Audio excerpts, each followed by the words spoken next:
Hello बच्चों, मेरा नाम है विशाल और आज जो है हम लोग क्लास 9th के एक टॉपिक को स्टार्ट करने जा रहे हैं। आपका वो है आपका सरफेस एरिया एंड वॉल्यूम। ठीक है, तो सरफेस एरिया एंड वॉल्यूम के चैप्टर को स्टार्ट करने से पहले हम लोग समझेंगे कि सरफेस एरिया एंड वॉल्यूम का मतलब क्या होता है। देखिए, सरफेस एरिया का मतलब क्या होता है। देखिए, एरिया जो है, कोई भी जो एरिया होता है वो एरिया होता है दो तरीके का। एक होता है सरफेस एरिया और एक होता है आपका टोटल सरफेस एरिया और एक होता है आपका lateral surface area.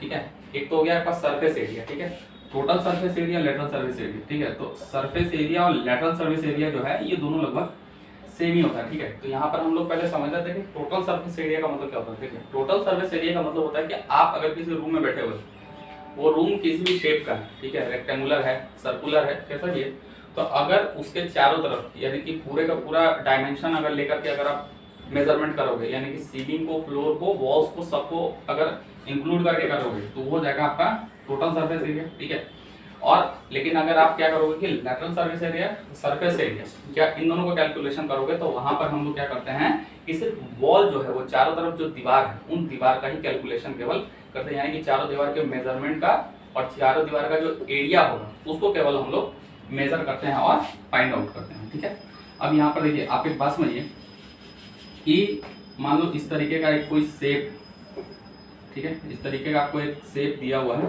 A B C and D, इस तरीके से आपको एक डायग्राम दिया हुआ है। तो इसमें आपको क्या कहा जा रहा है कि आपको कहा जा रहा है कि सरफेस एरिया फाइंड आउट करो। देखो, तो सरफेस एरिया का मतलब हो गया क्या कि ये जो वॉल्स है, ठीक है, ये चारों दीवार जो है, ये चारों दीवारें है, ठीक है, चारों दीवार में जो है आप इसके एरिया को निकालोगे। ठीक है, इसको एरिया को निकाल करके जो भी इसका स्क्वायर वगैरह होगा वो करके हम लोग इसका निकाल देंगे सरफेस एरिया। ठीक है, लेकिन अगर आपको कहा जाएगा अब कि इसका वॉल्यूम निकालो, ठीक है, तो वॉल्यूम का मतलब क्या होता है। वॉल्यूम का मतलब होता है आयतन। आयतन का मतलब क्या होता है, आयतन का मतलब होता है कैपेसिटी। ठीक है, तो कैपेसिटी कहने का ये मतलब कि अगर आप यहाँ इस रूम में बैठे हो तो चार दीवार अगर आपको घेरा हुआ है, ठीक है, तो चार दीवार अगर घेरा हुआ है तो इसका मेजरमेंट करना हो तो हम लोग सरफेस एरिया निकालेंगे। लेकिन अगर इसी रूम में क्या करना हो कि आपको अगर पानी भरना, पूरा रूम को जो है वाटर से फिल करना हो, इस तरीके से वाटर को पूरा एकदम फिल कर देना रूम से, तो यहाँ पर आपको क्या जरूरत पड़ेगा, अगर वाटर फिल करेंगे तो यहाँ पर जरूरत पड़ेगा वॉल्यूम। तो आप डिफरेंस जो है वो समझ गए होंगे क्या कि वॉल्यूम के अंदर हम लोग कैपेसिटी को देखते हैं और सरफेस एरिया के अंदर हम लोग वॉल्स के या सरफेस के या सीलिंग के मेजरमेंट को केवल मेजर करते हैं। यानी कि अगर मान लो कि आपको ये रूम है आपका, ठीक है, अब रूम में अगर आपको पेंट करवाना है, रूम में अगर पेंट करवाना है तो हम लोग वॉल को देखेंगे। ठीक है, वॉल्स को देखेंगे, सीलिंग को, चलो सीलिंग को देखिए और वॉल को देखिए, फ्लोर को छोड़ देते हैं। ठीक है, तो यहाँ पर हम लोग क्या करेंगे कि इसके एरिया को मेजरमेंट कर लेंगे। लेकिन अगर उसी रूम में अगर आपको पानी भरना हो, ठीक है, तो पानी भरना हो तो फिर हम लोग क्या करेंगे कि उसका सरफेस एरिया निकालेंगे, नहीं उसका हम लोग निकालेंगे क्या, वॉल्यूम, अकॉर्डिंग टू डायग्राम की डायग्राम किस तरीके का है उस हिसाब से हम लोग उसके अंदर उसका वॉल्यूम निकालेंगे या तो सरफेस एरिया निकालेंगे। ये कुछ बेसिक्स बातें हैं। अब हम लोग चलते हैं कि सरफेस एरिया एंड वॉल्यूम के अंदर जो हम लोग सबसे पहले जो डायग्राम पढ़ते हैं वो पढ़ते हैं क्यूब का। क्यूब क्या होता है, घन होता है। घन क्या होता है, देखिए इस तरीके से एक आपका डायग्राम बना हुआ है, ठीक है,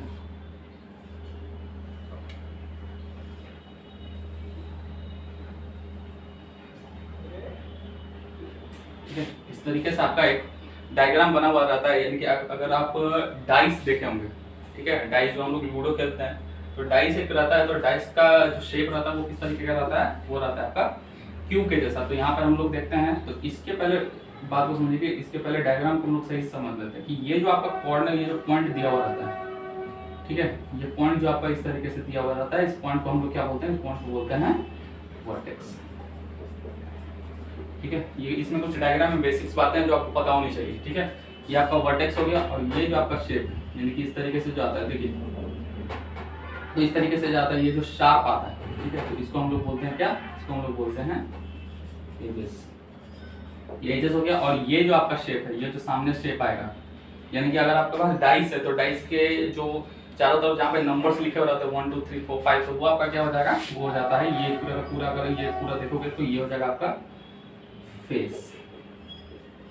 ठीक है, तो अब हम लोग क्यूब के अंदर समझते हैं क्या कि क्यूब के अंदर जो है, और क्यूब जो है वो किसके जैसा रहता है, तो क्यूब के क्योंकि चारों साइड्स जो है वो इक्वल होते हैं, इसलिए क्यूब किसके तरफ बिहेव करता है, तो स्क्वायर की तरफ बिहेव करता है। अगर देखो आपको क्यूब अभी पढ़ना है, अभी इसके बाद आप क्यूबॉइड पढ़ोगे, ठीक है। तो क्यूब और क्यूबॉइड में जो मेन डिफरेंस होता है वो उसके डायग्राम का ही होता है, ठीक है, और कुछ ज्यादा डिफरेंसेस कुछ नहीं देखने को मिलता है, ठीक है।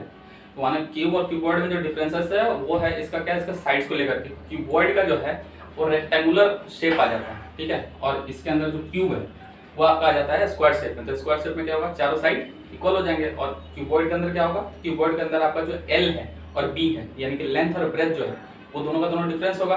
और अगर लेंथ और ब्रेथ अगर सेम हो भी जाए तो वहां पर जो उसका जो हाइट होगा या जो जो उसका हाइट होगा वो क्या हो जाएगा, उससे दोनों से डिफरेंस हो जाएगा। तो ये इसमें थोड़ा सा डिफरेंसेस है। तो अब हम लोग समझते हैं कि क्यूब के अंदर जो आपको एक्चुअली पढ़ना है, तो पहले हम लोग समझेंगे कि कितने फेस होते हैं इसके अंदर। तो इसमें जो नंबर ऑफ फेस होते हैं, तो यहाँ पर हम लोग लिखेंगे नंबर ऑफ फेस, यानी कि ये वाला जो साइड है, ये वाला, ये कितने साइड होते हैं, तो इसके अंदर ये 6 होते हैं, यानी कि नंबर ऑफ फेस हो गया आपका 6। उसके बाद हम लोग देखते हैं क्या, नंबर ऑफ एजेस। तो नंबर ऑफ एजेस इसमें हो जाएंगे 12, ठीक है। उसके बाद हम लोग जो इसमें देखते हैं उसमें क्या है, उसमें देखते हैं वर्टेक्स, यानी कि नंबर ऑफ वर्टेक्स, ठीक है। तो नंबर ऑफ वर्टेक्स अगर हम लोग देखेंगे तो देखिए, अगर आप इसके डायग्राम को अगर सही तरीके से देख पाएंगे तो आप लोग आसानी से उसको पहचान पाएंगे कितना वर्टेक्स है, कितना क्या है नहीं है, ठीक है। ये हो गया आपका। और उसके बाद अब आपको समझना है क्या, इसमें एक चीज का समझना है कि अभी आपको बताया गया क्या, क्यूब का जो शेप होता है, वो होता है स्क्वायर शेप होता है, ठीक है। तो स्क्वायर अगर शेप है तो इसका साइड जो ये है आपका एजेस, वो एजेस क्या होगा, एजेस आर इक्वल, ठीक है। यानी कि अगर आपका ये साइड अगर ए है तो ये भी ए हो जाएगा, ये भी ए और ये भी ए हो जाएगा, ठीक है। अब हम लोग देखते हैं क्या, तो मोस्ट इंपोर्टेंट चीज इसके अंदर है, अब वो है आपका इसका फॉर्मूला, ठीक है। तो फॉर्मूला के अंदर जो हम लोग नंबर 1 फॉर्मूला देखते हैं वो होता है आपका सरफेस एरिया ऑफ क्यूब, यानी कि क्यूब का जो सरफेस एरिया, यानी कि जो फेस का एरिया वो हो जाएगा आपका। देखिए, तो आपको पता होना चाहिए, देखिए इसमें फेस कितना है, 6 फेस है। और हर शेप के अंदर क्या होता है, हर शेप के अंदर जो उसका होता है वो स्क्वायर जैसा होता है, ठीक है। तो स्क्वायर का होता है, तो स्क्वायर का एरिया क्या होता है, स्क्वायर का एरिया होता है साइड स्क्वायर। तो साइड स्क्वायर, उसमें कितना साइड है, तो 6 साइड होती है, यानी कि हो जाएगा ये 6a स्क्वायर हो गया। अब इसके अंदर हम लोग जो देखेंगे वो देखेंगे volume of cube. Volume of cube क्या हो जाएगा, क्योंकि साइड तो सब इक्वल है, तो ये हो जाएगा आपका ए क्यूब। और ये भी आपको ध्यान रखना है कि वॉल्यूम कहीं पे भी होता है वो यूनिट क्यूब ही होता है, ठीक है। अगर आपका स्क्वायर है तो एरिया है, वॉल्यूम है तो क्यूब है, ठीक है। उसके बाद हम लोग देखते हैं क्या, इसका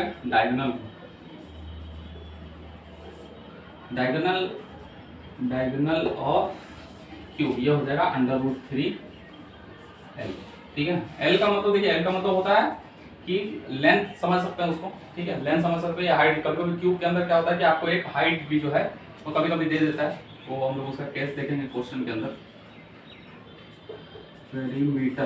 पेरीमीटर ऑफ क्यूब, ये हो जाएगा 12 इंटू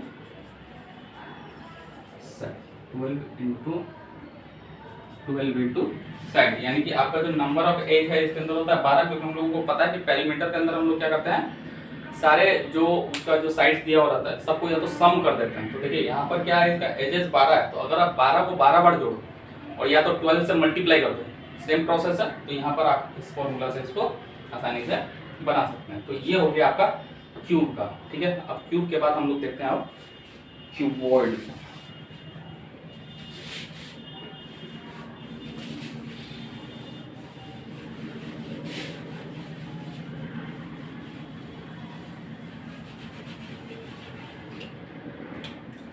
देखिए क्यूब और क्यूबॉइड का जो शेप होगा वो लगभग दोनों का सेम ही होता है, बस दोनों में थोड़ा सा डिफरेंस हो जाता है क्या, इसके हाइट को लेकर के और इसके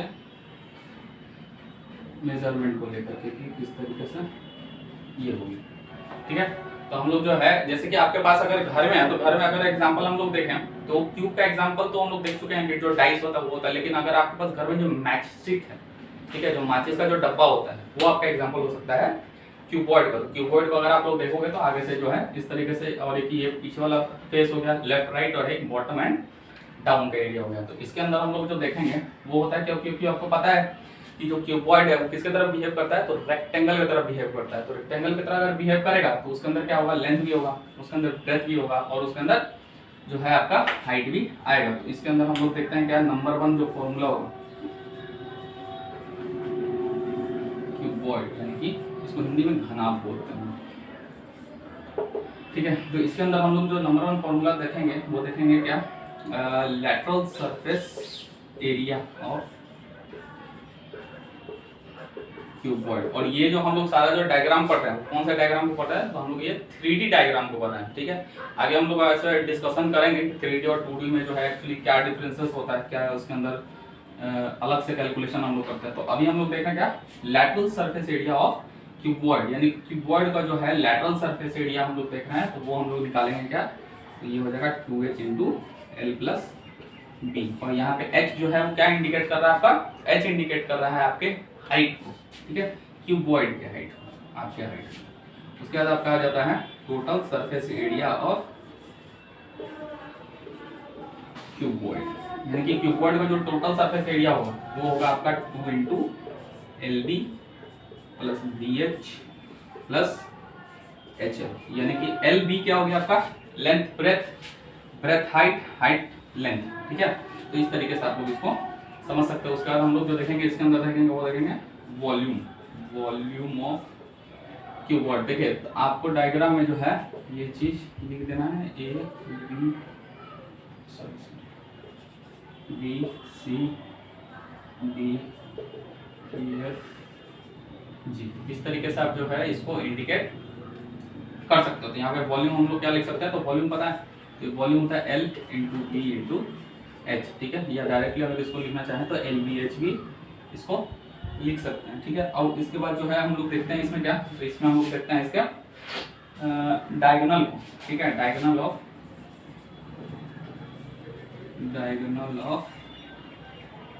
ऑफ क्यूबॉइड। तो ये हो जाएगा √L² B² + H²। इस तरीके से जो है आपका क्यू एंड क्यूबॉइड का जो फॉर्मूला है और कॉन्सेप्ट है ये आपको पता लग चुका है, ठीक है। डायग्राम में क्या कुछ है आपको बता दिया गया। अब हम लोग जो है क्वेश्चन के थ्रू इसको समझेंगे नेक्स्ट क्लास में कि कैसे जो है इसके क्यूब को और क्यूबॉइड को जो है वो सॉल्व किया जाता है, इसके फॉर्मूलाज को हम लोग कैसे यूज कर सकते हैं। तो नेक्स्ट वीडियो के लिए हम लोग इसको सीखेंगे, उसमें कुछ वर्ड प्रॉब्लम्स को हम लोग बनाएंगे, और तब तक आप इसके फॉर्मूलाज को क्या करिए, अच्छे से प्रिपेयर करके और नोट डाउन कर लीजिए और एक जगह लिख के उसको अच्छे से प्रिपेयर कर लीजिए। तब तक के लिए थैंक यू।